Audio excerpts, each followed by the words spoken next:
Ça y est, merci de nous retrouver donc pour cette troisième édition de la semaine d'appel sur le continent direction, on vous l'a dit, Côte d'Ivoire, pour évoquer donc notamment l'avenir, sinon les retombées de ce dialogue national initié par le président Alassane Dramane Ouattara. Pour l'ex-première dame de Côte d'Ivoire, Simone et Yvette Barbeau, eh bien, il ne faudra rien attendre de ces rangs, donc de ce dialogue politique initié par le chef de l'État Alassane Dramane Ouattara, quand son caractère exclusif a d'ailleurs été décrié par l'ex-première dame du côté de la Côte d'Ivoire. Sujet, monsieur, qui nous permettra effectivement, avec lequel nous allons concourir et parcourir le temps de cette édition. Nous allons tout d'abord aller à la réalisation pour faire le point autour de cette sortie de l'ex-première dame de Côte d'Ivoire. Après quoi, on vous reviendra pour planter des quoi avec notamment nos invités sur ce plateau central et interposés via Zoom. On va vous dire ce qu'elle pense de ce dialogue et faire des propositions. Cette rencontre sera présidée et animée par la team du gouvernement de la République du Côte d'Ivoire, une session de dialogue politique baptisée phase 5. Cette session a regroupé le gouvernement, des partis politiques et des organisations de la société civile. Les travaux de cette 5e phase du dialogue politique, présidée par le Premier ministre, chef du gouvernement, ont été conduits par le ministre de l'Intérieur et de la Sécurité, accompagné de plusieurs membres du gouvernement. Les thématiques débattues ont eu trait aux mesures d'apaisement de l'environnement politique, à la réconciliation nationale et au cadre juridique et institutionnel des élections en Côte d'Ivoire. À l'issue de cette session de dialogue politique, le rapport final paraphé par 48 participants, dont 21 au titre des partis politiques et groupements politiques, et 26 au titre des organisations de la société civile, a fait 13 recommandations principales. La conduite de ce dialogue et les recommandations qui en ont découlé appellent des observations. Première observation sont les observations relatives à la conduite même du dialogue. Le dialogue dans un État est par essence un outil de renforcement de la paix et de la cohésion sociale. Il est donc avantageux qu'un tel événement réunissent toutes les composantes de la nation dans leur représentation. Or, certains partis politiques et groupements politiques, ainsi que des organisations significatives de la société civile, n'ont pas été invités à ce forum, montrant ainsi le caractère non inclusif de cette 5e phase du dialogue politique. Deuxièmement, le dialogue a été convoqué, supervisé, dirigé et contrôlé entièrement par le gouvernement, selon ses propres attentes, ses propres objectifs. Ce qui le met donc en position de juge et partie. Toutes choses qui ont laissé très peu de place à un examen structurel et impartial. Cette posture, malheureusement, fait peser sur les travaux et leurs résultats une véritable suspicion légitime. Troisièmement, la présence, malgré la présence de certaines organisations de la société civile ivoirienne, l'inventaire des recommandations montre aisément que ce rassemblement a été convoqué pour régler presque exclusivement des questions politiques, des problèmes politiques, occultant les nombreuses questions sociales qui mettent en mal la cohésion nationale. Quatrièmement, le mode opératoire lui-même. Le mode opératoire adopté à cette session du dialogue politique n'a pas laissé que place à la démarche démocratique qui devait permettre d'organiser de véritables échanges entre politiques et non politiques. La partie gouvernementale approche donc de déclarer complaisamment dans le rapport final que de nombreuses questions soulevées ont donné lieu à des informations et à des explications satisfaisantes de la part du gouvernement. Au titre des mesures d'apaisement de l'environnement politique, dans les observations relatives aux recommandations qui ont été faites, nous pouvons nous réjouir et nous nous réjouissons de la recommandation ayant trait au retour à un paiement plus régulier de la subvention aux partis et groupements politiques. De même que de la volonté de régulariser les comptes gelés de certains citoyens. En revanche, le financement de la société civile n'apparaît pas dans ce rapport final. Alors que les organisations de la société civile, elles aussi, assument un rôle important de formation des populations et ce rôle est indéniable. De plus, nous observons, nous notons que la question relative au retour de M. Charles Blé aurait été transformée pour décision à ce que nous avons appelé un groupe de haut niveau. Dans le cas de M. Guillaume Soro, il n'aurait même pas du tout été évoqué. Nous pensons qu'aucune question n'aurait dû être reportée ni évitée dès lors qu'il s'agit d'apaisement de l'environnement politique national. Surtout que dans le cas particulier de M. Blé, la question est une question de droit qui est en train de redevenir une question de justice. Quant à la question des détenus d'opinion civile et militaire, elle demeure entière, même si les membres du gouvernement tentent de minimiser la portée de cette question-là en niant l'existence de prisonniers politiques en Côte d'Ivoire.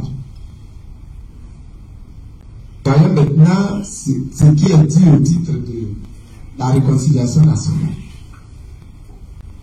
Il faut saluer la volonté de vulgarisation des modes alternatifs de règlement des conflits avec l'implication notamment des chefs coutumiers, des guides religieux et des organisations de la société civile.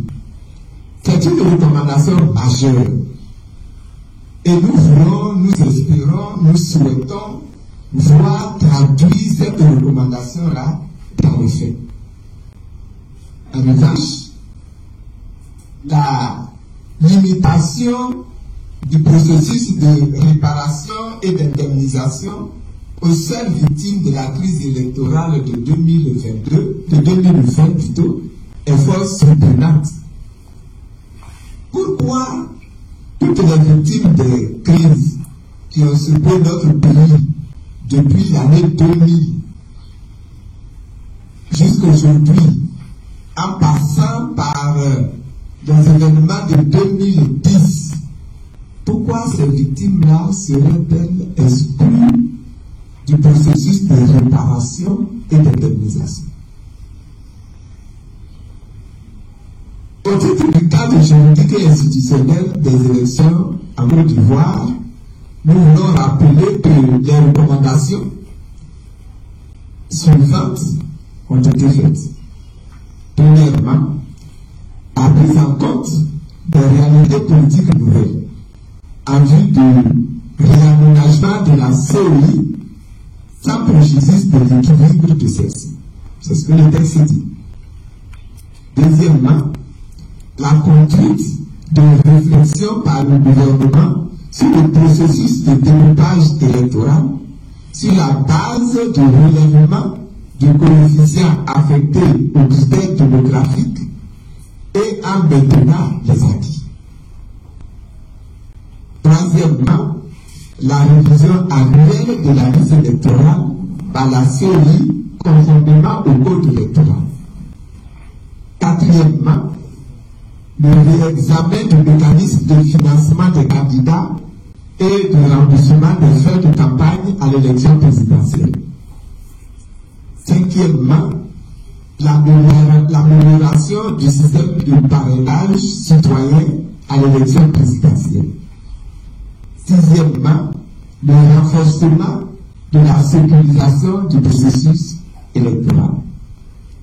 Sur chaque point, on pourrait faire un commentaire, mais nous n'allons pas aborder tous les points aujourd'hui. Nous saluons deux recommandations. Premièrement, la volonté exprimée de la révision annuelle de la liste électorale par la CEI conformément au code électoral. Très important. Et qui modernise notre système électoral. Cependant, il est impératif que cette révision se fasse en profondeur, car personne n'ignore la... Retour donc sur ce plateau pour faire le point autour de cette sortie donc de l'ex-première dame Simone Yvette Gbagbo, et bien qui pensait donc cette analyse pour montrer notamment bien le caractère non seulement inclusif mais surtout le fait que le gouvernement a été jugé parti autour donc de ce dialogue qui est censé, en tout cas on va le dire, réconcilier tous les Ivoiriens autour d'un idéal, celui de la construction effectivement de ce pays. On va y aller dans le grand zoom pour retrouver nos invités qui nous attendent depuis un moment. Tapé à Groubera, merci infiniment de nous retrouver. Vous êtes chercheur, enseignant-chercheur, merci de nous retrouver, on l'a dit. Alors revenons autour de cette sortie effectivement de l'ex-première dame de Côte d'Ivoire Simone Yvette Gbagbo, qui émet donc les doutes quant à la capacité effectivement des résolutions prises depuis le 4 mars dernier de ce dossier de conduire votre pays, la Côte d'Ivoire, à la résolution effectivement de toutes les crises que le pays traverse au regard notamment d'un certain nombre d'irrégularités, mais surtout de dysfonctionnements qui ont entaché notamment la mise en place de ce dialogue inclusif. Comment appréciez-vous cette sortie de l'ex-première dame Simone Yvette Gbagbo? Bienvenue à vous. Bonsoir, M. Ndom. Je salue tous les auditeurs et auditrices d'Afrique Média. Je salue mes copanélistes, le directeur et toutes les personnes qui suivent et qui vont suivre. Pour dire que nous avions déjà sur cette chaîne indiqué dès le départ, lorsque nous a parlé de la 5e phase de ce dialogue, je pense que le docteur Simone Yvette Gbagbo est en phase avec ce que nous avions dit. Puisqu'on nous parle d'une 5e phase, ça veut dire qu'il y a eu 4 phases avant. Quels sont les éléments quel est le contenu de ces 4 phases qui ont existé avant? Bien évidemment, on a eu vent de rien. Et puis, nous voyons que, effectivement, les conclusions qui sont sorties, puisque nous savons que il y a eu 48 participants, dont 21 partis politiques et 26 organisations de la société civile choisies par le gouvernement. Or, ici, ce sont des questions centrales. C'est-à-dire que lorsqu'il y a eu la situation en Côte d'Ivoire, ce ne sont pas seulement les partis politiques qui ont été touchés, ce sont les citoyens. Aujourd'hui, on sait que la situation en Côte d'Ivoire est une situation avec un petit, je sais pas, une petite étincelle qui peut déraper. On a vu lors des dernières élections avec ce qui s'est passé, on a compté 85 morts. Rien que pour des élections, nous avons compté 85 morts. Donc, s'il y a une volonté effective du gouvernement de Côte d'Ivoire de donner la chance au dialogue, parce qu'il n'y a que ça. Nous pensons que, comme l'a dit le docteur Simone Gbagbo, il faut que ce dialogue soit inclusif. Il faut que toutes les personnes soient présentes. Elle a évoqué le cas du ministre Charles Blé Goudé. C'est tout à fait, ça dit son cas ne devait même pas faire problème dans la mesure où il est citoyen ivoirien. On le répète toujours, il est citoyen ivoirien. C'est un document administratif. Donc, le citoyen, on n'a pas besoin de lui dire d'aller prendre oui ou non son passeport. C'est lui qui choisit d'aller le prendre. Mais voilà, M. Charles Blé Goudé, qu'on verra dans la patrie. Il y a aussi M. Soro Diop, dont du jour au lendemain, on a fait de son parti politique un parti qui est devenu illégal. Vous voyez, il y a toutes ces questions. Or, depuis au moins une trentaine d'années, les Ivoiriens vivent un cauchemar. Et nous voulons vraiment tourner le dos à ce cauchemar-là. À cette situation, lorsque les élections, comme je l'ai dit il y a quelque temps, les élections sont devenues maintenant une hantise pour les Ivoiriens. Or, malheureusement, ce dialogue-là, il n'a pas touché les problèmes, comme l'a mentionné la première dame, des problèmes sociaux. Aujourd'hui, nous parlons, nous avons des Ivoiriens qui sont encore au Ghana, au Togo, au Bénin, d'autres au Burkina, d'autres au Mali. Mais tout cela, quel est leur statut? C'est plutôt la question politique qui a été réglée, comme si, en réglant la question politique, on réglait de facto le problème social, le problème économique. Non.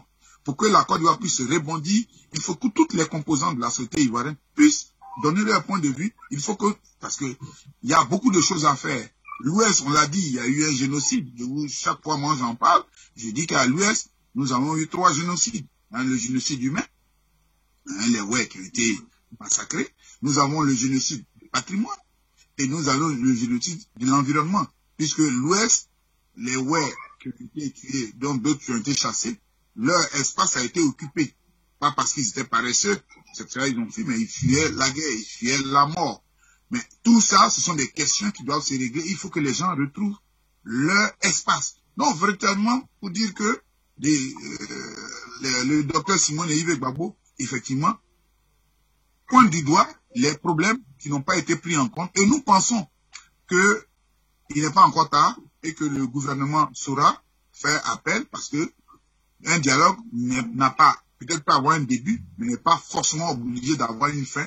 Si avec une situation comme ce que a vécu la Côte d'Ivoire, ce que vit la Côte d'Ivoire, nous pensons qu'on aura la possibilité de permettre à ce que les gens, on puisse régler les vrais problèmes. Et surtout, c'est urgent pour qu'on puisse se parler, pour qu'on puisse tourner la page de ces années lugubres, sombres en Côte d'Ivoire et se tourner vers l'avenir. N'oublions pas, avec ce qui se passe en hors du continent africain, c'est une occasion. Je le dis, c'est méchant ce que je dirais peut-être, mais c'est une occasion pour les Africains de rebondir. Tant que nous serons dans des situations en train de parler des petites choses comme ça, la Côte d'Ivoire ne peut pas avancer et ça peut handicaper l'Afrique. Tapé Koubera. Alors Samba David, je vous donne la parole autour de cette question. On a rapidement compris effectivement que le gouvernement autour de ce dialogue avait, on va dire, tracé le chemin, avait imposé le chemin donc qui devrait s'imposer notamment à tous ceux qui ont pris part à ce dialogue. Et d'ailleurs, Tapé Koubera est revenu longuement dessus tout à l'heure. Il fallait seulement évoquer des questions politiques alors que la facture sociale est elle aussi assez concrète considérable dans votre pays, la Côte d'Ivoire. Alors tel qu'on est parti, il va donc sans dire, très cher Samba David, que, eh bien, comme l'a dit le docteur Simon Evette Bakbo, que ce dialogue-là porte en lui-même les germes de son échec. Bonsoir, bienvenue. Oui, bonsoir, chers amis de la régie Afrique Média. Je ne sais pas si vous me voyez. J'ai inscrit tant mieux l'antenne, mais nous vous écoutons parfaitement. Je voulais donc saluer tous les copalénistes.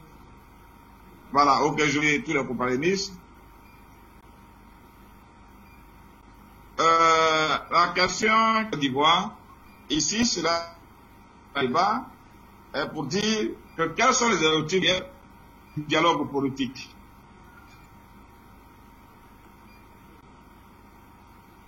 Ou quelles sont les difficultés, ou bien quels sont les soucis que ce dialogue politique-là voudrait réellement résoudre.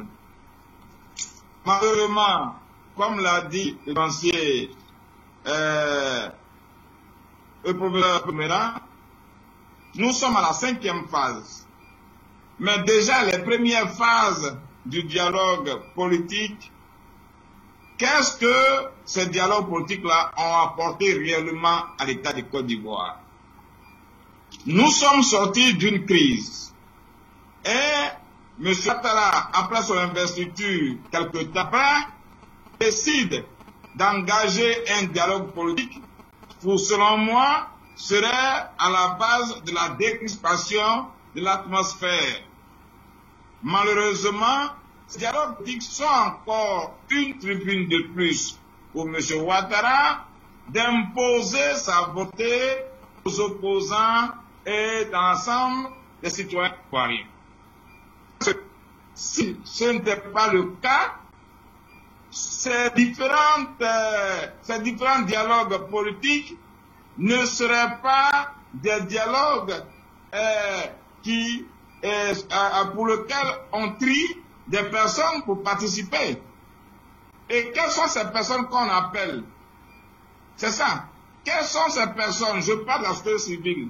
En Côte d'Ivoire, quand on parle de la société civile, pour ces personnes qui sont encore plus actives, qui portent de la voix en ce qui concerne les affaires sociales, nous sommes quand même des personnes.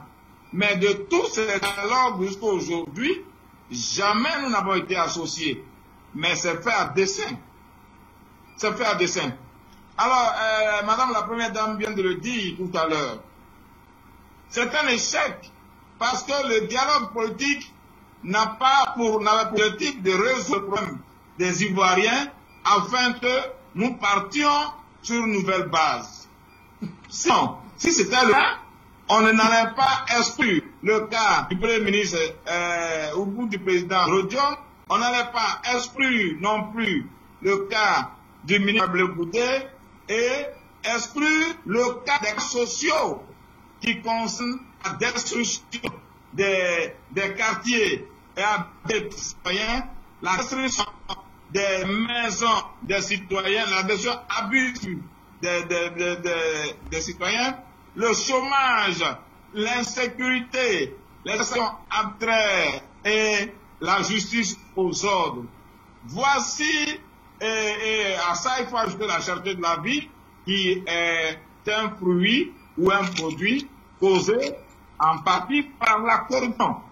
Donc voici les problèmes pour lesquels il devrait y avoir un dialogue politique inclusif. Au sortir du dialogue-là, on devrait trouver une solution. Non. Comment se fait-il que, à un dialogue politique, le gouvernement puisse taper sur la table pour dire vous étiez aux commandes hier, il y a des mots qu'on ne peut pas assez. Charles Blé Goudé n'a pas été ministre, il a été ministre d'un gouvernement illégal. Il tape sur la table et il menace de mettre un dialogue politique si les choses continuent dans ce sens. Voyez-vous?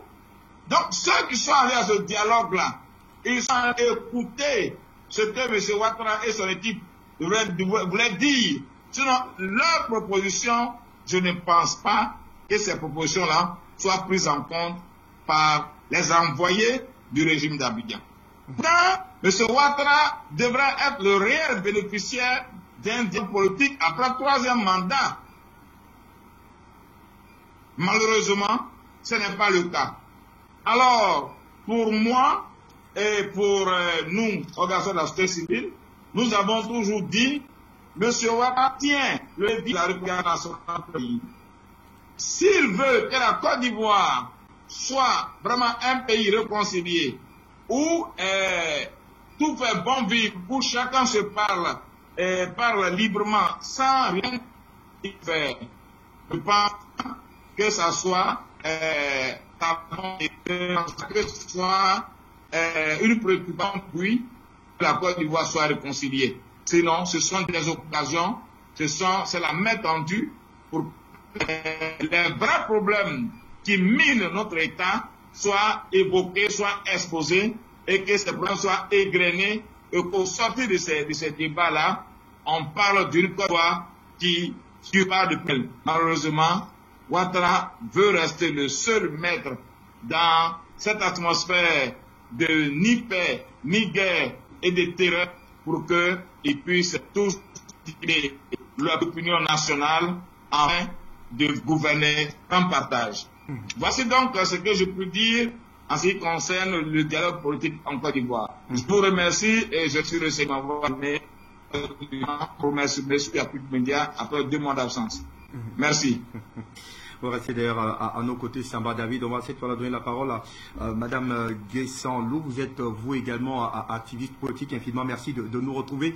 Alors très chère Madame, nous tentons davantage de comprendre cette sortie de l'ex-première dame Madame Simone Yvette Gbagbo, qui notamment dénonce le caractère, on va dire, véritablement impartial du gouvernement dans le traitement ou alors dans la démarche politique de la mise en place de ce dialogue national. On ne le dira jamais assez, plusieurs couches sociales ont été visiblement oubliées de ces grandes consultations qui devraient en principe, comme l'a dit Samba David, au lendemain de sa victoire, du moins de la tenue de l'élection présidentielle, poser les germes effectivement d'une comme j'ai dit d'une pacification pure et simple de la Côte d'Ivoire. Est-ce que tel qu'on est parti, Madame Guessan Lou, vous avez l'impression que on est parti pour retomber dans les mêmes travers?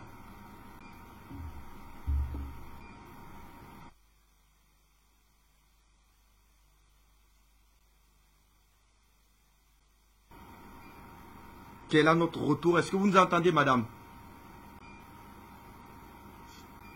Non, je crois qu'elle ne nous entend pas. L'occasion peut-être pour elle de mieux fixer son micro pour nous recevoir depuis donc son domicile. Alors, docteur Mbelel, je vous retourne donc la question tout à l'heure. Eh bien, on a justement l'impression, en tout cas, c'est pas une impression, ce sont quasiment des faits quand on sait quand même que plusieurs barons de la classe politique ivoirienne ont été purement et simplement écartés. On parle quand même d'un certain Guillaume Soro, on parle de l'ancien ministre de la Jeunesse Charles Blé-Goudé sous le régime Laurent Gbagbo, lui-même Laurent Gbagbo écarté de ces consultations. Est-ce qu'il va sans dire que tel qu'on est parti, il y a un risque très fort que l'on retombe dans les mêmes travers, c'est-à-dire que l'on ait une société qui est complètement asphyxiée, une classe politique qui est complètement tendue dans les jours à venir du côté de la Côte d'Ivoire? Oui, bonjour Fabrice, bonjour à tous mes co-panélistes sur Zoom, bonjour à tous les téléspectateurs de l'appel sur le continent, bonjour à l'équipe technique. Oui, effectivement, je réponds oui également. Je pense que la situation en Côte d'Ivoire est très préoccupante, dans la mesure où on a la tête de l'État, M. Ouattara, qui est totalement illégitime.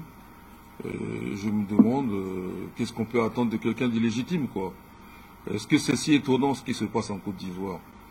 Voilà un individu qui s'acharne sur un pays voisin qui s'appelle le Mali, qui lui, au contraire, a fait une large ouverture sur sa population pour une concertation nationale en vue justement d'opérer une bonne transition qui emmènera plus facilement au choix des futurs responsables politiques, civils ou autres. Alors, et M. Ouattara fait partie de ceux qui sont les plus critiques et qui ont même exigé un embargo sur un pays frère, de la même organisation qu'on appelle la CEDEAO et même l'UEMOA, pour le côté monétaire, ça ne l'a pas gêné. Qu'est-ce que vous pouvez attendre? Ce monsieur n'a aucune préoccupation. On nous parle des ouais. Le cas des ouais, c'est quoi? Ça veut dire que des gens sont venus prendre leurs terres parce que eux, pour sauver leur vie, ont dû, bien sûr, comme ça se fait en Ukraine, comme ça se fait en RDC, comme c'est partout d'ailleurs dans le monde, pour tout être humain, c'est naturel, ils essaient de sauver leur vie, et maintenant d'autres gens viennent occuper leurs terres. Mais ça s'appelle, ça c'est un exemple typique d'endocolonat. C'est que des colons internes, des Africains colonisateurs des terres d'autres Africains. Mais ça c'est extraordinaire. Monsieur Ouattara en est le maître en chef de ce genre de fait, quand même. Donc moi je ne vois pas, quand c'est une calamité, M. Ouattara, on l'a déjà dit ici, il y a de nos frères là-bas en Côte d'Ivoire qui nous reprochent, nous, qui sommes leurs frères, mais dans un autre État qu'on appelle le Cameroun, de trop nous immiscer de leurs affaires et de ne pas nous occuper des nôtres. D'abord, c'est une façon de dire que l'unité africaine n'a pas de sens. Or, nous nous présentons comme des panafricains. Donc, excusez-nous du peu, en tant que panafricains, nous nous occupons de toute l'Afrique, du nord au sud, l'est à l'ouest. Ce serait même un cas de la Tunisie qu'on le regarde aussi. Donc, c'est pas spécialement la Côte d'Ivoire. On ne faut pas venir nous raconter des histoires. Alors, pendant ce temps-là, qu'est-ce qui se passe? Je signale que nous, ici au Cameroun, on a la liberté d'expression. C'est le cas aussi en Côte d'Ivoire. Monsieur Ouattara, vous aussi, vous laissez vos citoyens s'exprimer, même vous critiquer. Ici, les gens critiquent Paul Biya du matin au soir. Qu'est-ce qu'on leur fait? Rien du tout. Parce que c'est normal. Et c'est ce que nous aspirons tous. Nous voulons la liberté. On a trop longtemps vécu l'esclavage, nous autres Africains, et la colonisation et le néocolonialisme. Vous ne pensez pas qu'un jour, il faut qu'on soit libre? Vous n'y pensez jamais. Eh bien, la liberté commence par l'octroyer à ses propres concitoyens. Hein? Là, on a cité le cas de Blé Goudé et de Guillaume Soro. Montrez que vous êtes un de leurs compatriotes, quand même, africains. Montrez que vous êtes africain, parce que moi, je doute que vous soyez africain. Je vous vois noir, là, de peau, mais je ne vous vois pas comme africain. Parce qu'un Africain digne de ce nom doit respecter le code de vie des Africains. Vie, force, santé. Quelle importance vous accordez à la vie, monsieur Ouattara? Hein?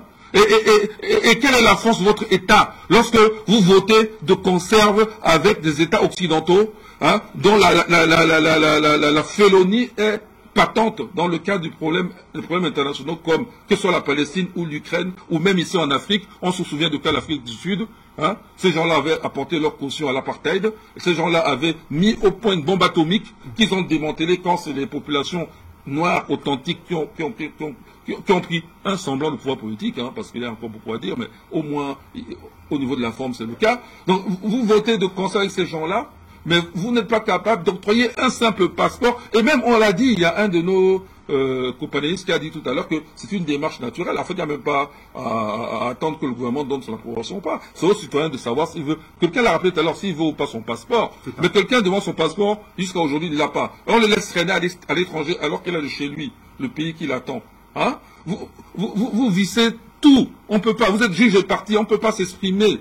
Madame Simone, avec son courage de dame respectable, s'exprime à votre place, au moins, pour sauver l'honneur de la Côte d'Ivoire. Parce que vous ne laissez même pas les gens s'exprimer. Mais vous laissez les étrangers s'exprimer. Vous laissez M. Sarkozy venir nous humilier en Côte d'Ivoire. C'est-à-dire qu'il est plus chez lui que moi, Jean-Paul Belletti, je devais me rendre encore là-bas aujourd'hui. Parce qu'avant, j'allais souvent en Côte d'Ivoire. Je connais un peu la Côte d'Ivoire quand même. Aujourd'hui, si j'irais, peut-être que je serais même mal reçu par vous. Ça se trouve, c'est les géants qui m'attendent. Mais vous déroulez le tapis rouge à M. Sarkozy. Vous déroulez le tapis rouge à tous ceux qui sont des amis étrangers de votre dame. Hein? Parce que nous connaissons ses origines, elle n'est pas ivoirienne de souche, elle est ivoirienne d'origine étrangère. Mais les citoyens de souche, hein, ceux que vous prétendez être nés dans le même pays que eux, et regardez comment vous les traitez, vous n'avez pas honte? Ben bon, ok, la honte n'existe plus, admettons, d'accord, il n'y a pas de honte, ça n'existe plus. Mais sur le plan politique, ça ne vous dirait pas au moins de nous faire oublier quelques secondes la façon dont vous avez acquis le pouvoir à votre troisième mandat frauduleux? Hein, en faisant tuer des gens, des têtes coupées, et on tape sur une tête comme un ballon. Vous vous souvenez? Et vous ne cherchez même pas, même un petit début de pansement, pour même pas qu'on oublie, mais au moins, quand même, on se dit qu'il essaie quand même de se rattraper. Même pas, M. Ouattara, quand même. Et M. Gbagbo, justement, qu'est-ce qui lui arrive? Avant, il s'exprimait. Quand l'État à la haie, comment ça se fait que rentrer chez lui, il ne peut même pas s'exprimer? Mais ça veut dire qu'il est sous votre coupe, il est sous votre menace. Hein? C'est que si d'homme à homme, vous allez peut-être lui faire quelque chose, mais sachez une chose, que quoi qu'il arrive, hein, demain, après-demain, n'importe quand, l'Afrique va donner à chacun, rendre à chacun la pièce qu'il mérite. Ok? Donc ce n'est pas trop tard pour bien réagir, si vous en êtes capable. Moi j'en doute, mais pendant que j'en doute, ça ne me gênerait pas d'être démenti dans ce cas-là. Et être démenti, ce serait même plutôt bien. Hein? Il y a des fois où on émet un doute, moi on espère être démenti. Ok? Mais j'en doute quand même. Essayez de me démentir. Donc effectivement, la question posée, c'est que c'est une mascarade. Et M. Ouattara ne fait que continuer la fuite en avant. C'est-à-dire que son illégitimité, il en a cure, et il assume crânement avec des soutiens étrangers aux dépens de son propre peuple et à la honte de l'Afrique. M. Ouattara, moi je vous dis une chose, si vous ne faites pas attention, hein, je vais vous lancer une fatwa. Moi je veux dire une chose, je dis que des Ivoiriens devraient aller se réfugier au Mali et apprendre à s'organiser comme les Maliens. C'est aux autorités maliennes de faire le tri. Parce que une fois que j'ai dit ça, je sais très bien que si le mouvement s'amorçait, même les mauvais iraient aussi là-bas. Donc les autorités maliennes vont faire le tri. Et je ne vous dis pas ce qu'on va vous retourner. Ils vont même apprendre à se servir des armes en luttant auprès de leurs frères maliens. Parce que nous sommes des panafricains. Et vous allez voir comment ça va finir pour vous. D'autant plus que tout le tort que vous faites au Mali et tout le tort que vous faites à votre population, ceux-là seront bien placés pour régler votre compte. Compte tenu de tout ce que vous faites de négatif en Afrique. Mais vous n'êtes pas le seul. Il y a aussi M. Akufo-Addo. Hein? Mais vous êtes les mêmes, francs-maçons, bien reconnus. Donc voilà ce que je peux dire pour un premier jet. C'est vraiment décevant, honteux pour l'Afrique, connaître des gens comme ça à la tête des États africains. C'est indigne d'être un fils africain comme ça.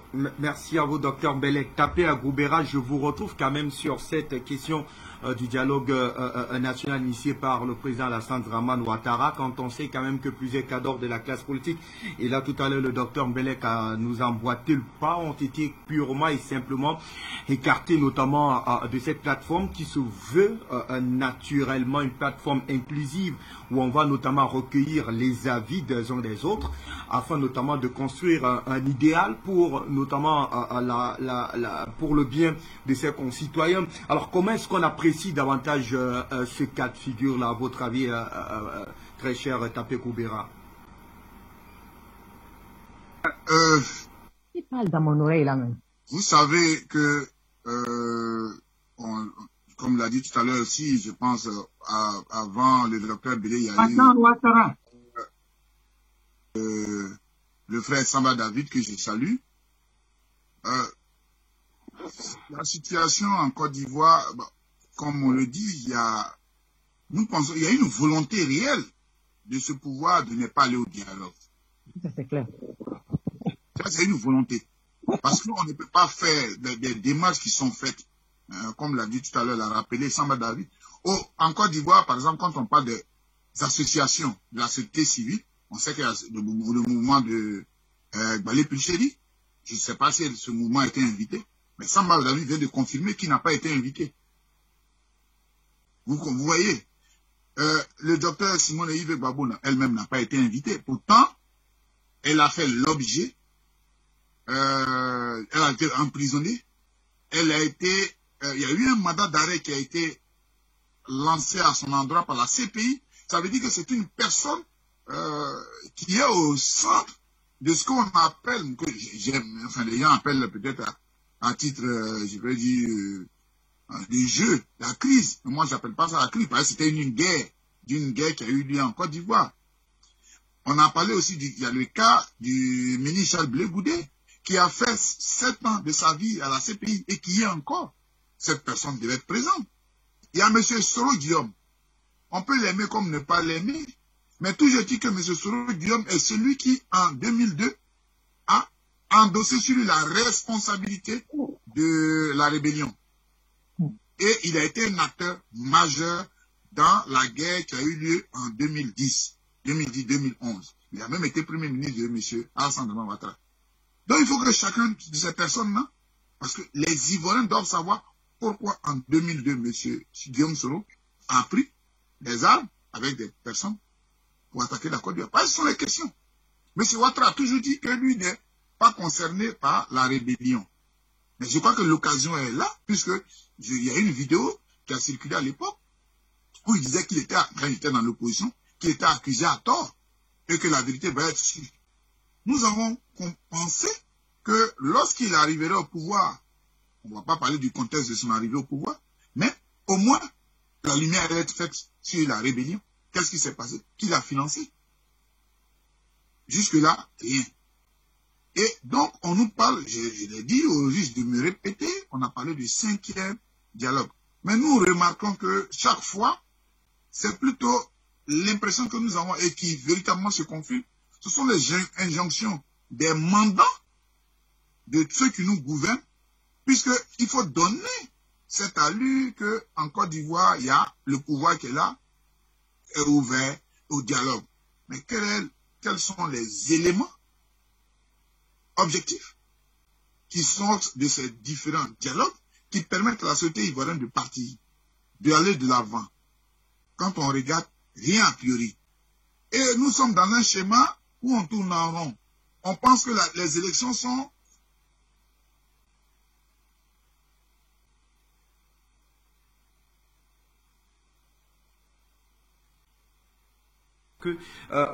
Est-ce que vous écoutez Madame Guessalou? Bonsoir.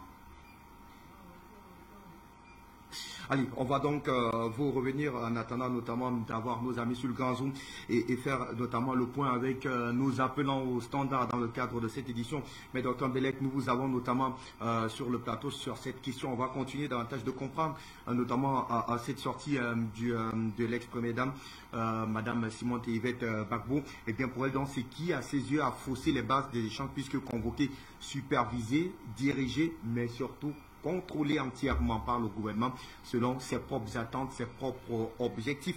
Est-ce qu'on peut continuer à se mentir de la sorte, docteur Mbelek, au XXIe siècle, quand on voit notamment toutes les composantes qui ont pris part notamment à ce dialogue national, et on a suivi d'ailleurs plusieurs invités tout à l'heure être un tout petit peu dubitatif quant à la volonté même de la mise en application en musique des résolutions prises lors de ce dialogue national, quand on sait que très vraisemblablement, cela semble être notamment le credo des hommes politiques encodés, c'est-à-dire le refus de mettre en musique les résolutions prises notamment lors des consultations comme celle-là. On est à la 5e étape du dialogue, mais on a plus ou moins l'impression, du moins l'interrogation que beaucoup se posent, qu'a-t-on fait des précédents dialogues? Oui, mais c'est parce que M. Ouattara et son gouvernement et tous ceux qui sont en collaboration avec lui dans cette démarche de faux dialogue, sont des gens de mauvaise foi. Et leur intention n'a jamais été dès le départ de résoudre quelques problèmes que ce soit, ni réconciliation nationale, ni rien. On se souvient à l'époque justement du cas de Afin Guessan, un autre Nguessan, vous vous souvenez, et qui, M. Ouattara a voulu l'utiliser comme une opposition de complaisance. Et en fait, j'ai l'impression qu'avec ce dialogue, c'est ça qu'il veut gagner également, c'est-à-dire que faire tromper, entre guillemets, on quote, cette communauté dite internationale, leur faire croire qu'il assainit la situation, qu'il y fait la réconciliation, mais tout en apparence, mais tout en gardant le fond intact. Le fond, c'est la répression. Et vous dites qu'il n'y a pas de prisonniers politiques, mais attendez, si quelqu'un n'a pas fait de crime, n'a pas volé, n'a tué personne, et il se retrouve en prison juste parce qu'il a émis un avis qui n'est pas celui du gouvernement. Et qu'on le met en prison, c'est pas un prisonnier politique, ça. Alors, donc, il y en a beaucoup. Madame Pulchéry, dont j'ai entendu le prénom tout à l'heure, je l'ai déjà vu ici sur les écrans d'Afrique Média, et elle a été emprisonnée. Est-elle sortie de prison? Si oui, quel est son état? Est-ce qu'on s'occupe d'elle? Et elle n'est pas la seule, ils sont nombreux comme ça. Donc, M. Ouattara n'en a cure. Et on peut même jusqu'à la 6e assise que ça ne changera rien. Pourquoi sa mauvaise foi? Je l'ai dit tout à l'heure, nous en tant que panafricains, on la voit patente au Mali. Et comment M. Ouattara fait tout pour asphyxier le Mali? Le Mali sur lequel il a compté quand il prenait le pouvoir, en se vantant d'être quelqu'un du Nord et musulman, hein, en faisant valoir ce côté mandingue là, ou en tout cas régionaliste. Aujourd'hui, voilà comment il mène la vie du Romalien. Alors, ses concitoyens, ils commencent par eux d'abord, c'est ceux qu'il a directement sous la main. C'est une personne mauvaise. Certains l'appellent ici la mort. M. Ouattara n'a aucun fond positif pour l'Afrique. C'est pour ça que moi j'ai du mal à reconnaître un Africain quand je vois M. Ouattara. Je vois seulement quelqu'un qui a la peau noire. Mais, pour une fois, je vais paraphraser Champollion-Figeac. C'est pas que je suis du même avis que Champollion-Figeac, mais ça me revient à l'esprit. Ce genre d'absurdité, M. Ouattara est prêt à répondre à ça. Parce que M. Samplo Figeac, frère de Champollion le Jeune, Jean-François Champollion, celui qui a déchiffré les hiéroglyphes, disait « La peau noire et les cheveux crépus ne sont pas suffisants pour caractériser un nègre. » Vous comprenez? La peau noire. M. Ouattara répond à ça. Il a la peau noire et les cheveux crépus. Et il vient de donner raison à Champollion Figeac qui était déjà de mauvaise foi. C'est-à-dire que ça ne suffit pas pour faire un nègre. C'est pas un nègre, monsieur. Nègre au sens où moi, Jean-Paul Bellec, je suis un nègre. C'est-à-dire quelqu'un qu'on appelle un noir, un black, tout ce qu'on veut. Nègre, c'est la même chose. Monsieur Ouattara n'est pas pareil, hein. Moi, je vous reconnais pas comme un Africain. Nègre, kémite, comme disent d'autres. Non. Non, vous ne me ressemblez pas. Parce que la peau noire, les cheveux crépus, vous leur donnez raison à Champollion Figeac. C'est pas suffisant, là. Votre culture n'a rien à voir avec la nôtre. Mahat n'a pas de sens chez vous. Vous tuez à tour de bras. Et de quelle façon? De façon la plus satanique possible. Coupez les têtes un peu dessus comme un ballon. Et vous ne passez jamais la pommade. L'équilibrage, la Mahat, c'est où chez vous? Ça n'existe pas. Donc, évidemment, pour moi, on peut voir ce et si on ne fait pas attention, on a 3 ans et demi des prochaines élections. Les dernières, c'était il y a déjà 1 an et demi, hein, ça passe vite. Hein. Monsieur Ouattara va se représenter pour un autre mandat, un 4e mandat. Moi, je vous le dis. C'est normal. Et s'il y a un autre candidat qui se présente, il va jouer avec et l'éliminer comme il a éliminé Gon Koulibaly, comme il a son premier ministre actuel. Et c'est même un premier ministre en Côte d'Ivoire. Est-ce qu'il y a même un premier ministre en Côte d'Ivoire? Ouais. Monsieur, et tout cela, depuis déjà à l'époque Ibé, hein, jusqu'à Ouattao, toutes ces personnes qui ont été massacrées, qui étaient quand même des proches de ce monsieur Ouattara, voilà comment il les récompense. Et Guillaume Soro, qui a quand même joué le rôle de caporal dans cette rébellion. Hein. Donc, regardez comment il lui mène la vie dure. Alors, donc, ça ne changera pas. C'est se faire des illusions. Non, ce qu'il faut faire, c'est le faire tomber. Nous, on est pour les putsch maintenant. On l'a dit. On l'a dit ici à Afrique Média et dans d'autres radios panafricaines. Même si je n'y participe plus, mais j'écoute les autres qui disent le même message que je partage totalement. Voilà, je n'y participe plus parce qu'on ne m'invite plus, hein, je préfère le dire tout de suite. Qu'on ne vienne pas dire que c'est moi qui ai déserté là-bas. Monsieur Ngos, vous ne m'invitez plus, que ce soit clair, je viens de le dire. C'est pas moi qui ne vais pas là-bas. Vous ne m'invitez plus. On m'invite à Afrique Média, je viens. Non, une fois, si ça fait la confusion. Non, je préfère dire ça rapidement. Alors, ok. Donc c'est pour dire que Monsieur Ouattara, on n'a rien à espérer de lui. Sa mauvaise foi est patente. Et ça ne m'étonnerait pas même que si on continue à faire ce jeu-là, sans pour autant être lucide, c'est-à-dire le faire tomber par un putsch, c'est-à-dire que les Ivoiriens prennent leurs responsabilités et aillent soutenir les Maliens et apprennent à combattre au Mali pour revenir plus tard faire tomber Ouattara. Parce qu'il ne tombera pas autrement. Il a l'appui des Occidentaux parce qu'ils n'ont pas un meilleur pion pour faire le tort à l'Afrique. Donc la meilleure façon de faire, c'est de ne plus se faire des illusions sur personne, constituer une force forte, au lieu de vous diviser entre oppositions qui ne s'entendent pas. Il n'y a pas d'opposition. Il y a juste remettre l'Afrique en marche et à l'endroit, quoi. Donc, entendez-vous, et constituer une force militaire qui peut faire tomber M. Ouattara. Il n'y a pas d'autre solution pour moi, à ce niveau-là. C'est votre avis d'entendre, qu'on le respecte. On va aller au standard pour recueillir les avis de ces nombreux Africains qui souhaitent également donner leur contribution. J'arrive sur cette sortie. Eh bien, l'ex-première dame de Côte d'Ivoire, Simone Yvette Bako, qui voit donc autour de ce dialogue national un véritable échec. Madame Cissé, nous vous donnons la parole. Bonsoir, bienvenue. Votre contribution. Bonsoir, Fabrice Ndou. Bonsoir à tous les frères sur le plateau et bonsoir au professeur Bellec. Professeur Bellec, mes respects. Vous venez de dire tout haut ce que tout le monde pense pas. Vous avez touché le fond du problème. Vous avez touché la vérité qui est là. Voilà un monsieur qui est là, qui est illégitime, qui est dans la forfaiture depuis longtemps. Et c'est lui qui refuse d'enclencher le dialogue avec les vrais Ivoiriens. C'est lui qui refuse. Parce que simplement, il a le soutien des Occidentaux. Il a le soutien de la France.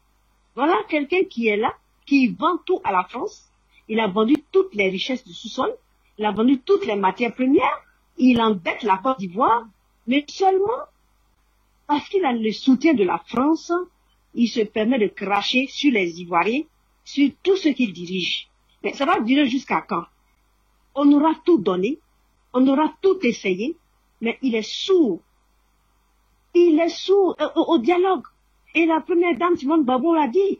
Mais quand vous venez à un dialogue, on vous dit que on ne doit pas parler de prisonniers politiques.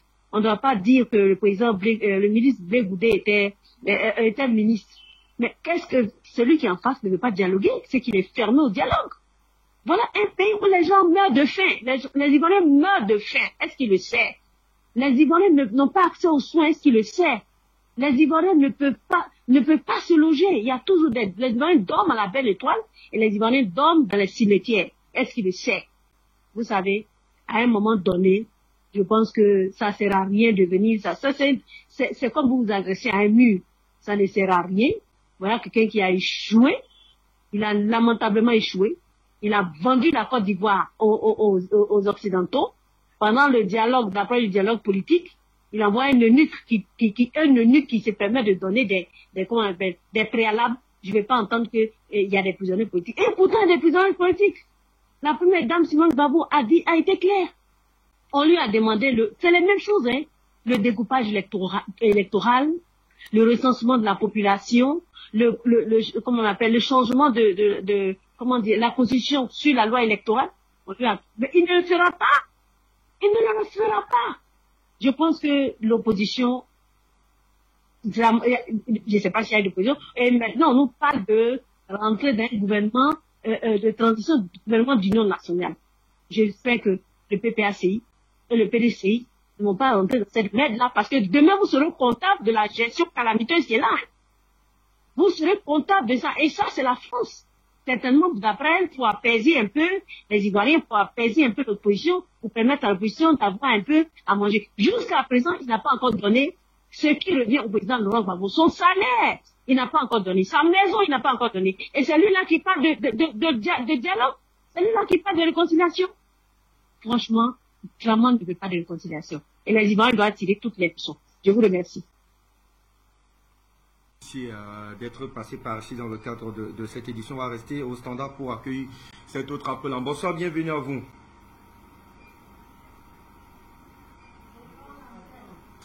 Allez, nous revenons donc pour retrouver nos amis sur le grand Zoom. Okosisi Baba Nicolo, vous êtes analyste politique, activiste, panafricaniste. Merci infiniment de nous retrouver. Okosisi, on vous retrouve sur cette sortie de l'ex-première dame Simone Yvette Gbagbo qui déplore donc un certain nombre qui dresse un certain nombre de griefs, en tout cas autour du dialogue politique initié par le chef de l'État Alassane Dramane Ouattara, qui s'est d'ailleurs refermé le 4 mars dernier. Et bien sûr, pour beaucoup d'analystes, on craint notamment le manque d'inefficacité autour des résolutions prises, notamment dans le cadre des précédents dialogues. Il y a que pour Mme Simone Yvette Gbagbo, ce dialogue est purement un échec, parce que portant en lui-même les germes de l'échec, elle déplore davantage le fait que certaines questions existentielles, et d'ailleurs Mme Cissé qui nous a rejoint par appel téléphonique tout à l'heure depuis la Côte d'Ivoire, nous le faisait d'ailleurs, nous l'a fait remarquer, certaines questions assez fondamentales pour l'animation de la vie politique dans votre pays, la Côte d'Ivoire,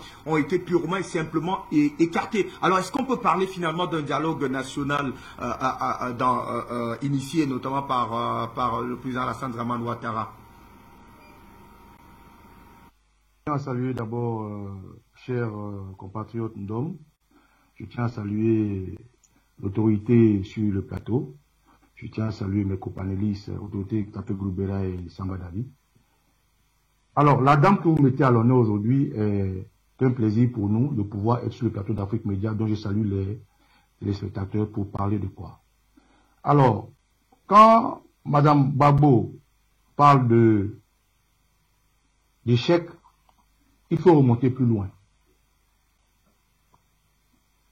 Depuis que l'ancien président de Côte d'Ivoire, parce que M. Dramane, je ne le reconnais pas comme président de Côte d'Ivoire parce qu'il n'a pas les valeurs scientifiques d'être président de la Côte d'Ivoire.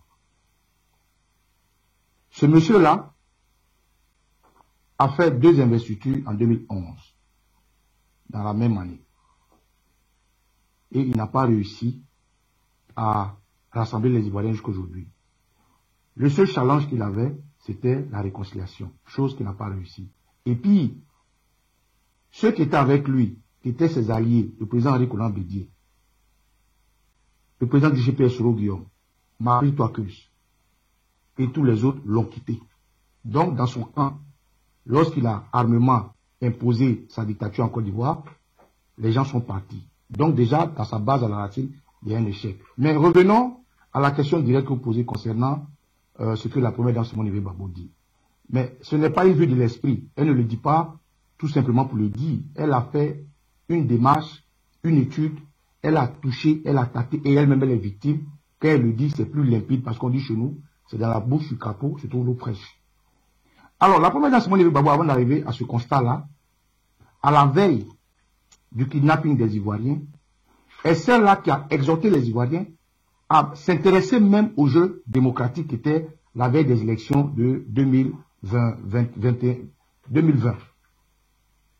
Alors, c'est Maman Simone Veil Gbagbo qui était sorti et qui avait demandé aux Ivoiriens massivement d'aller se faire enrôler, de chercher leur carte d'électeur. C'est cette dame-là qui a intéressé les Ivoiriens, qui boudaient Dramane parce qu'il avait totalement échoué. L'échec, ce n'est pas un constat maintenant. Et je viens, vous allez me comprendre si j'ai encore le temps. Alors, lorsque Maman Simone Veil Gbagbo exhorte les Ivoiriens à aller s'accaparer de leur carte d'électeur, dans la diaspora, en Côte d'Ivoire, partout, les Ivoiriens vont en masse. Alors, grande surprise, M. Gon Coulibaly, qui était pressenti pour être candidat du RDR, ce parti de rebelles, décède des suites d'une longue maladie. M. Dramane Ouattara fait un forcing. Et encore, la première dame Simone Veil Gbagbo est le premier politique ivoirien qui sort, qui dit il faut un CNT, Commission nationale de transition, parce que le 31 octobre 2020, si je ne me trompe pas des dates, Dramane Ouattara est forclos, n'est plus président de Côte d'Ivoire. C'est elle qui fait la sonnette d'alarme et c'est via sa méthode, sa manière de galvaniser qui crée le CNT et tous les partis politiques se mettent ensemble. Les partis politiques se mettent ensemble pour imposer le jeu démocratique de Dramane qui avait éliminé tous les candidats. Maman Simone Veil Gbagbo est encore dedans et joue le jeu. On finit par avoir des Ivoiriens décapités, le président Ali Konan Bédié encerclé, le président du FPI aujourd'hui, Afin Guessan, kidnappé, et tous les autres, tralala, tralalère. On finit ce fait-là, le monde entier, l'OTAN, à qui Ouattara appartient, regarde les Ivoiriens, se fait massacrer, se fait malmener, et les politiques vont donner des députés à M. Ouattara. Madame Simone Veil Gbagbo sort, elle dit, elle ne présente pas des députés, elle ne va pas à ces élections, mais elle n'a rien contre ceux qui vont. Donc, depuis longtemps, elle pose des pas qui nous amènent à la conclusion d'aujourd'hui. Bien avant aujourd'hui, elle fait une sortie où elle va rencontrer le chef traditionnel Tifizier. À Tifizier, elle fait une doléance de parler au nom des autres sections qui sont abandonnées. La société civile, les femmes, les ONG et tous les autres politiques, les petits partis qu'on n'associe pas. Et elle va faire une doléance chez un roi Tifizier pour qu'il puisse porter sa voix auprès de ses maris qui sont les BT et les chefs et rois traditionnels. Maman Simone Veil Gbagbo ne s'arrête pas là. Elle rencontre les chefs religieux pour activer quand même un dialogue national, un dialogue qui peut aboutir à la réconciliation nationale. Mais tout ça est pris de côté et est jeté loin par le RDR. Aux dernières nouvelles, lorsque l'archevêque du plateau, Monseigneur Coutois, s'est levé et a même voulu faire une marche, une procession au plateau pour parler de la réconciliation nationale, Dramane Ouattara envoie ses billes jusqu'à ce qu'Adjoumani aille casser la porte de la cathédrale du plateau pour aller s'asseoir et insulter toute l'église avec. On n'oublie pas les badauds dont Al-Moustapha, cassé du RDR, qui dit que si les religieux marchent, ils vont sortir dans les rues. Donc, en gros, ce que Mme Simone Veil Gbagbo dit aujourd'hui est un constat, est des faits qu'elle a mis sur la table. Et puis, lorsque le président Laurent Gbagbo rentre, le président Gbagbo se déplace, il va rencontrer M. Dramane Ouattara. Tout ça dans le cadre de la réconciliation. Et qu'est-ce que nous avons reçu? Rien. Alors, je fais tout ce constat-là pour dire ce qu'elle dit aujourd'hui est la suite logique d'un constat clair. Est la suite logique d'événements que suivent les Ivoiriens jour après jour. Est la suite logique des pas que pose Dramane Ouattara qui invite les partis politiques juste pour faire des photos de famille, qui invite les partis politiques juste pour faire une communication extérieure, qui invite les partis politiques juste pour que le monde dise que c'est un démocrate, parce que ces partis politiques, à un moment donné, n'ont pas pu être avec le peuple pour refuser de donner des députés. C'est parce que les partis politiques sont allés aux législatives qu'ils ont peint Ouattara en démocrate. Sinon, s'il avait laissé Alassane Dramane Ouattara, aujourd'hui, il serait le dictateur qu'il veut être et tout le monde aurait constaté. De toute façon, il est avec l'OTAN. Donc, en gros, quand Maman Simone Veil Gbagbo dit que Dramane Ouattara et sa réconciliation est un échec, c'est parti de tous ces pas qu'il a posés. Et puis mieux, regardez aujourd'hui, Charles Blé Goudé, il est dehors, alors qu'il était en prison le président Laurent Gbagbo. Un passeport qui peut pas 1 mois, 2 mois, aujourd'hui, il a plus de temps qu'il faut pour un passeport. Soro Guillaume, qui était son allié hier, a voulu rentrer en Côte d'Ivoire, ils ont retourné son avion. Vous voyez un peu, assez de choses qu'on pourrait dire, qui met sur la table, qui dit, effectivement, ce que la première dame Simone Gbagbo met sur la table, c'est la vérité. Dramane Ouattara, ancien président de Côte d'Ivoire, ne veut pas de la réconciliation, il n'a jamais voulu. Et là, il va d'un forcing de troisième mandat, mais de quatrième mandat, mais nous aurons nos yeux pour pleurer si les Ivoiriens ne peuvent pas les respecter qu'il faut. Donc oui, elle a clairement dit ceci. Et encore, il faut féliciter cette dame qui, visiblement, est le seul politique qui met les problèmes clés des Ivoiriens sur la table.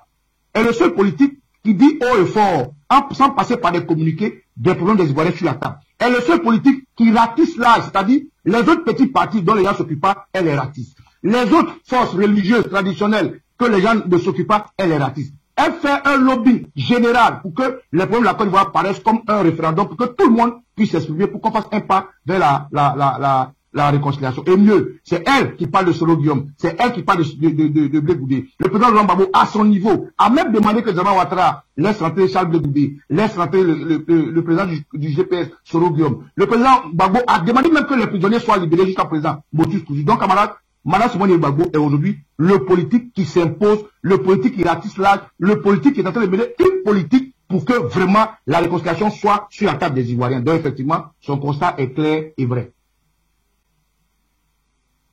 Je ne sais pas si on a Madame Guissandou Christelle qui est avec nous par lien Zoom depuis moi, n'a pas encore réussi à s'exprimer autour de la question. Est-ce que nous l'avons? On me fait savoir qu'on ne la donne pas. Alors, au cours ici, on va très certainement rester avec vous parce il nous reste une quinzaine pour sortir de cette émission. Alors, tel qu'on est donc parti au cours ici, Baba Nicolas, est-ce qu'on va retomber dans les mêmes travers, c'est-à-dire qu'une classe politique qui va sans cesse continuer à revendiquer notamment l'expression la plus simple, c'est-à-dire l'exercice notamment de ces formations politiques dans le strict respect des canons qu'impose notamment la vie politique dans un pays, quand on sait quand même que des questions existentielles liées à la vie politique de votre pays, la Côte d'Ivoire, ont été quasiment bottées en tout, c'est-à-dire les questions notamment du code électoral et autres. Alors, dans le cas d'espèce, on a peur véritablement de retomber dans les mêmes travers, vu que les prochaines consultations seront dans moins de 3 ans et demi. D'ailleurs, Dr Mbelek l'a évoqué sur ce plateau. Alors, en fait, déjà cette question de réconciliation, à l'état actuel, depuis le départ, est un leurre. Est un leurre parce que j'utilise une expression aujourd'hui, il faut tenir compte de la géopolitique. Hein. Aujourd'hui, nous sommes certes en Afrique, loin de l'OTAN, loin de l'Ukraine et de la Russie, mais il faut tenir compte de la situation géopolitique. Aujourd'hui, avec cette guerre en Ukraine contemporaine que nous tous nous sommes témoins, il y a deux choses. Il ne s'agit plus d'un programme politique. Il ne s'agit plus d'un programme qui va plaire où les Ivoiriens vont adhérer ou un autre pays va adhérer. Il s'agit de à quel camp on appartient. Aujourd'hui, les hommes politiques de la Côte d'Ivoire n'appartiennent pas au camp de l'OTAN, ça c'est sûr. Je ne sais pas si on se comprend. L'OTAN a un pion qui s'appelle Alassane Dramane Ouattara. C'est leur objet, c'est leur faire valoir. Alassane Dramane Ouattara représente l'OTAN en Côte d'Ivoire. Donc, tous ces massacres passent inaperçus. Pourquoi je vous dis ceci? Je vous dis ceci pour vous dire que tous les politiques ivoiriens, tous les politiciens, sans exception, la société civile, et Samba David, il est là, il ne va pas dire le contraire, il a fait plusieurs fois la prison, tout le monde a l'épée de Damoclès sur sa tête. Dramane Ouattara, il suffit que tu dises quelque chose qui réveille les Ivoiriens et le lendemain, soit tu as des microbes devant ta porte, soit tu as des yambrous, soit tu as des vagabonds, soit tu as arrêté. Donc, est-ce que l'opposition va encore aller dans ce jeu de politique politicienne? L'opposition a déjà fait une grosse erreur de donner à Ouattara des députés. C'est une grosse erreur. Parce que cette erreur-là fait de Ouattara un démocrate vis-à-vis des gens. C'est cette erreur-là. Regardez, quand Macron veut parler de Ouattara, il dit que le cas de Ouattara est différent du cas de Alpha Condé. Parce que Ouattara, il a eu un candidat qui est mort. Pourquoi? Il le dit aisément aujourd'hui parce que Ouattara a des députés qui sont issus de l'opposition. Et ça, c'est une grosse erreur sur laquelle nous allons payer jusqu'à ce que Ouattara fasse ce qu'il veut faire. Donc, est-ce que les politiciens vont jouer à ce jeu? Non. Le président Laurent Gbagbo, il est revenu de prison. Aujourd'hui, ses indemnités, en tant qu'ancien président, ne sont pas. Son parti n'est pas financé. Tous ses camarades autour de lui, anciens députés, anciens ministres, ils n'ont pas d'argent. C'est-à-dire qu'ils les asphyxient financièrement. Le président Henri Konan Bédié, Vraiment, Ouattara a voulu enlever des pions au sein du PDCI pour fracturer le PDCI, pour ne pas que le PDCI puisse émettre normalement. Certains partis, on dit que Mabri Touaké sera reçu, Afi Nguessa et les autres, il est phagocyte. Mamadou Koulibaly, en tant que professeur de l'université, son salaire ne lui est pas donné. Donc, en fait, est-ce que les politiques vont encore jouer ce jeu-là? Déjà, il faut dire que les politiciens sont tous pris en otage. Qu'on le veuille, qu'on ne le veuille pas, ils sont tous pris en otage. Aujourd'hui, ce que je pense, à mon humble avis, à mon simple analyse, que le président Laurent Gbagbo et le président Bédié font en tant qu'ancien de la politique, c'est d'essayer de ramener Ouattara sur un terrain qui maîtrise mieux le terrain de la politique. Et ça, Ouattara et ses conseillers français l'ont compris. Ils savent que si Ouattara joue à ce jeu, du jeu politique réel, de la démocratie, comme vous le dites, il ne pourra pas s'en sortir face à des dinosaures comme le président Laurent Gbagbo et le président Bédié. Alors, il faut imposer toujours le dictat de la terreur. Il faut imposer le dictat de la division. Il faut imposer le dictat du désordre. Donc, la réconciliation ne viendra pas sur le plateau. Alors, pendant que vous posez cette question, la seule chose qu'il faut demander aux hommes politiques, c'est vraiment, nous sommes conscients aujourd'hui, avec ce qui se passe en Ukraine, que quand tu n'es pas dans le camp de l'OTAN, tout est beau. Nous sommes conscients que si Ouattara les tue, si Ouattara nous tue, si Ouattara nous décapite, l'OTAN va couvrir Ouattara. Parce qu'avec la manipulation de l'information, aujourd'hui, moi, j'ai une autre pensée de la politique. Une autre vision qui est telle que tu es dans quel camp. Or, malheureusement, nos politiques ne sont pas dans l'OTAN.